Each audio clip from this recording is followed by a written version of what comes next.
प्रश्न है, रमा पेट्रोल में 20% मिट्टी तेल मिला देता है और मिश्रण को पेट्रोल के मूल्य पर बेचता है। यदि मिट्टी तेल का क्रय मूल्य पेट्रोल के क्रय मूल्य के 40% के बराबर है तो शुद्ध लाभ परसेंट क्या है? आइए इस प्रश्न को सोल्व करते हैं। तो हम मान लेते हैं, जैसा कि सवाल में बताया गया है कि मिट्टी तेल का क्रय मूल्य पेट्रोल के क्रय मूल्य के 40% के बराबर है। ठीक है, हम लोग मान लेते हैं कि पेट्रोल का जो क्रय मूल्य है वह 100 रुपया प्रति लीटर रहा होगा।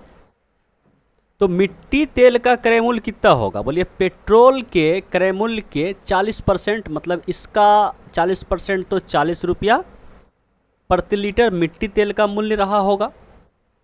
ठीक है, अब देखिए, अगर हम यहाँ पे 1 लीटर पेट्रोल लेते हैं, 1 लीटर अगर हम पेट्रोल लेते हैं तो मिट्टी तेल हमें कितना लेना पड़ेगा? बोलिए, पेट्रोल के मात्रा का 20%। ठीक है, तो 20% बोला जाए तो 0.2 लीटर हमें मिट्टी तेल लेना पड़ेगा। बोलिए, तो हम लोग का मिश्रण कितना लीटर का हो गया? बोलिए कि 1.2 लीटर का मिश्रण हो गया। और मिश्रण बनाने में बोला जाए कि सीपी कितना रुपया हम लोग को लागत लगा, क्रय मूल्य कितना रुपया हुआ, 1 लीटर बोला जाए मिश्रण कितना का तैयार हो रहा है? बोलिए 1.2 लीटर का। तो 1.2 लीटर मिश्रण बनाने में हम लोग को कितना रुपया लगा? तो बोलिए कि 1 लीटर ये लिए हैं तो इसका हो गया हमें 100 रुपया, और इसका हो गया हमें ये पॉइंट से 0 ख़त्म 8 रुपया। तो इस हिसाब से 1.2 लीटर मिश्रण तैयार करने में हमें 108 रुपया लागत लगा।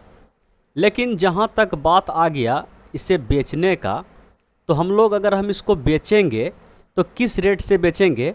तो बताया गया है, और मिश्रण को पेट्रोल के मूल्य पर बेचता है, मतलब 100 रुपया लीटर ही उसे बेच दिया।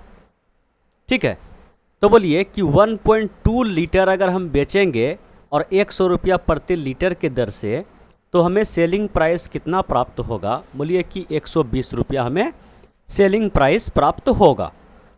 तो हमें तो खरीदने में पैसा लगा, मिश्रण तैयार करने में पैसा लगा 108 रुपया, और जब हम उसे बेचें तो 120 रुपया सेलिंग प्राइस हमें प्राप्त हुआ। इस हिसाब से 20 रुपया, इस हिसाब से हमें मात्र 12 रुपये का प्रॉफिट हो रहा है।